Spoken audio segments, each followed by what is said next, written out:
Hi Aquarius, I'm Jenny Fitterer. Welcome to your January Tarotscope and happy birthday to those of you who are going to have your birthdays this month. I've got a single card for you for the month of January as always, and the first 2/3 of the month is Capricorn season, and then we're in Aquarius season. So that'll be lots of fun for you guys. The card that I have for you this month is the Moon reversed. So this is the way that it looks the right way up. So we have this nighttime big moon here on this big kind of city towerscape here. Down below we have like a lobster sort of crab like thing, and it's sort of sweeping up into here. A bunch of kind of stars out here, little dogs down here, and it came out upside down like that. Okay, so we are going to see what the moon has for you this month. Okay, Aquarius, the moon, deliverance. The moon represents the collective unconscious and oceanic feelings. The full moon will lure hidden instincts into the open with the potential to shake us up emotionally. Do not lose courage. Perhaps we are gripped by emotional tension that we can't quite fathom. There is a danger of getting too absorbed in our vacillating moods. Instead of putting ourselves in the picture, we hide in the big city jungle, howl at the moon like the dogs or wolves seen at the bottom left of the card, or become petrified like the big towers. This is an opportunity for empathy to deepen. We feel at one with all living beings, as we are equally at home in the past, the present, and the future. This card conveys the promise of integrating that which has been formerly suppressed and transmuting the spiritual distress into the uplifting, artful realms of the soul. The tedium of the everyday will be transformed into real fulfillment. Practical advice: accept your intense emotions as the reality of what that wants to be lived, just like any other aspect of your being. Then you may safely swim about in the deep waters of your psyche. Be at peace with yourself and the world. Open up your heart and cease to be self-absorbed. Okay, Aquarius, your favorite big feelings. It's a archetype of Aquarius for some of you that Aquarius is generally more in the mind than in the heart and the emotions. So there can be a tendency to maybe be really good at thinking about your feelings, but not so good at feeling your feelings. So you can maybe have a lot of understanding and cognition around your feelings. Maybe you're even very aware of your triggers. Maybe you get, like if somebody asks you about your feelings, you can tell them all kinds of things about them because you've thought about them, and sort of feel like that's the same thing, like, being smart about your feelings. And so this card is really like, that's okay, but that's not necessarily going to cut it. It's not quite the same thing. So this is really asking us to be okay with being in the ocean of feelings. So this is a major arcana card. So it is kind of a larger kind of broadscaping energy that may be beyond just this month. And the fact that this is your January reading, this kind of may also be a bit of a theme for the coming year if you kind of subscribe to thinking of January as the new year.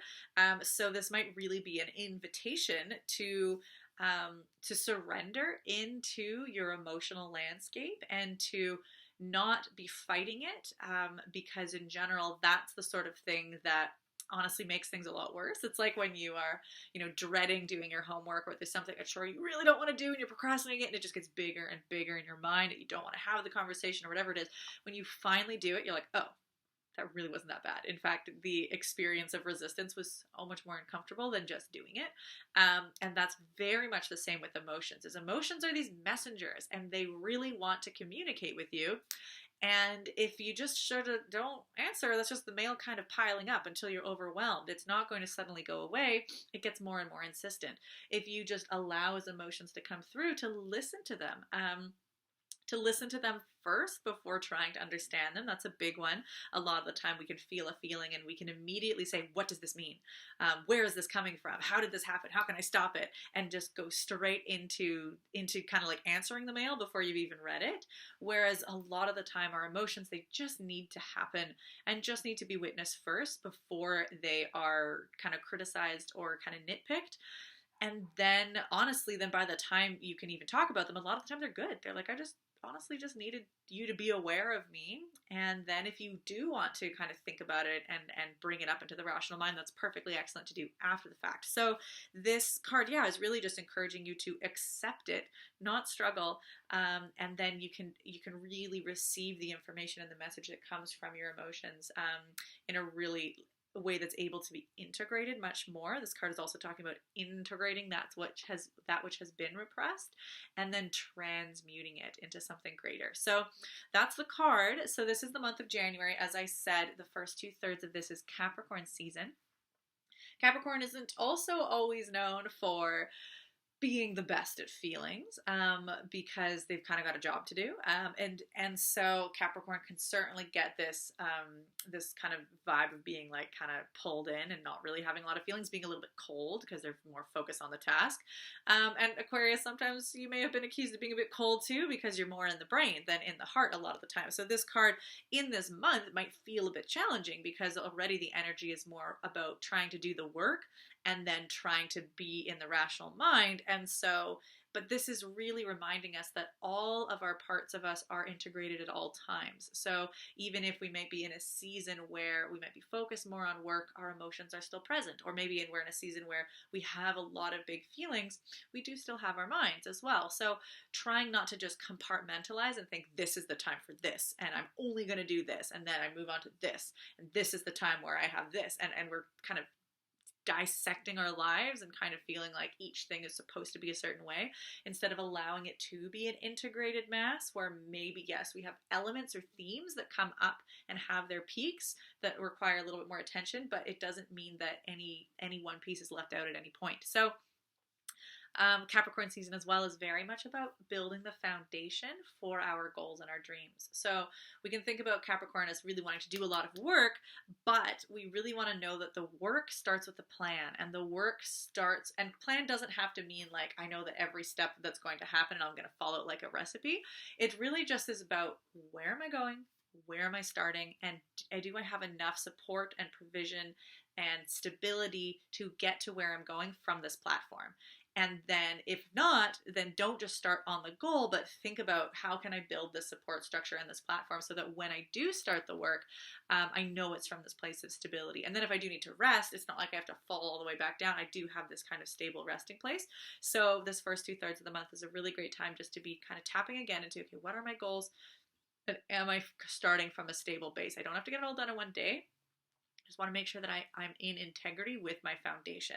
And then we get to Aquarius season. So some of you are going to then be having your solar return and your birthday this month. So already that's often a great time to kind of reflect on the year past and maybe make a little bit more of an intention or soft goal or desires that you might have for the coming year. And they might be things you want to achieve. They might be things you want to feel, whatever it might be. So definitely lean into that very normal time and natural time to have that kind of, year review for your birthday.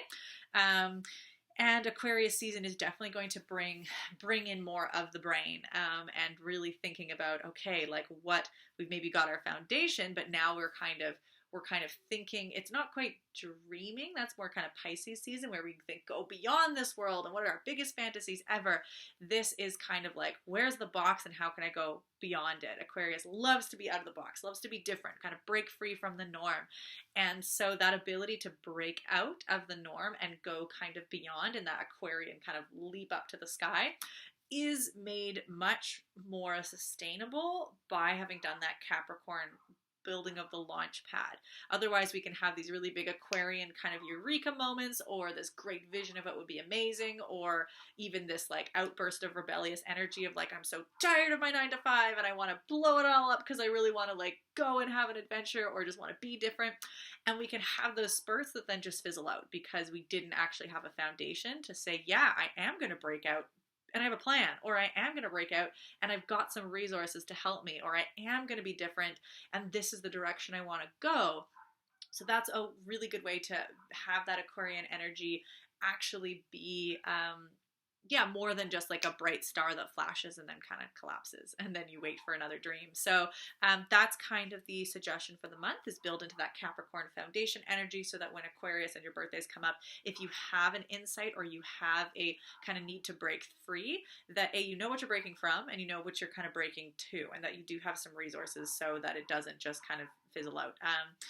So yeah, if you do want any additional support, especially being aware of there are still some retrogrades this January that are affecting us, and so the Capricorn season Pay What You Can forecast is up and available on the YouTube channel. It's all donations based, and so I appreciate all any help. Little bit helps me to keep making this content. And again, very happy birthday to you, for those of you who have your birthdays this month. Take care, Aquarius. See you next month.